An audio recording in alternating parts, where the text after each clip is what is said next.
বেআইনি প্যারাসেলিং সমুদ্র তটে বেপরোয়া গাড়ি, ফের দুর্ঘটনা সমুদ্র সৈকতে। মন্দারমণিতে ফের পর্যটকের মৃত্যু, যে ঘটনা মনে করিয়ে দিয়েছে গত বছরের 21শে জুনের দুর্ঘটনার কথা। ব্যবসার কাজে কয়েকজন বন্ধু মিলে এসেছিলেন কলকাতায়।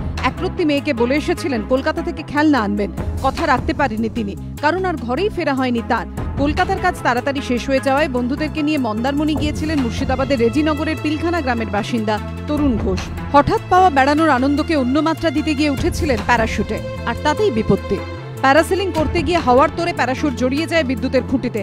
শূন্যে ঝুলতে শুরু করেন তরুণ। কিছুক্ষণের জন্য থমকে যায় জিপটি, যার পেছনে বাঁধা ছিল তরুণের প্যারাশুট।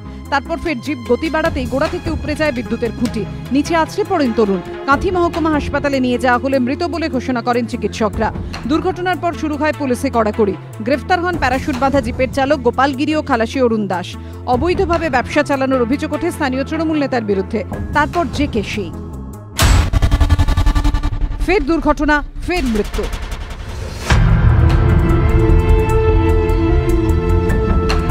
অফিসের বন্ধুদের সঙ্গে মন্দারমণি বেড়াতে গিয়েছিলেন উত্তর 24 পরগনার খড়দার বাসিন্দা সিদ্ধার্থ রায়চৌধুরী।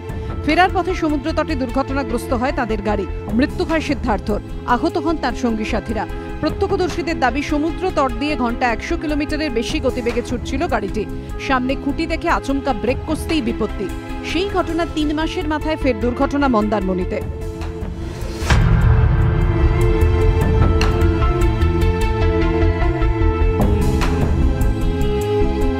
কখনো প্যারাসেলিং, কখনো সমুদ্র তটে বেপরোয়া গাড়ি। মন্দারমণি জুড়ে আইন ভঙ্গের এই ছবি বদলাবে কবে? কবে বন্ধ হবে রোমাঞ্চ বিনোদনের নামে এই জীবন নিয়ে খেলা? প্রশ্ন উঠছে। সুমিত সেনগুপ্ত, বিঠন চক্রবর্তীর রিপোর্ট, এবিপি আনন্দ।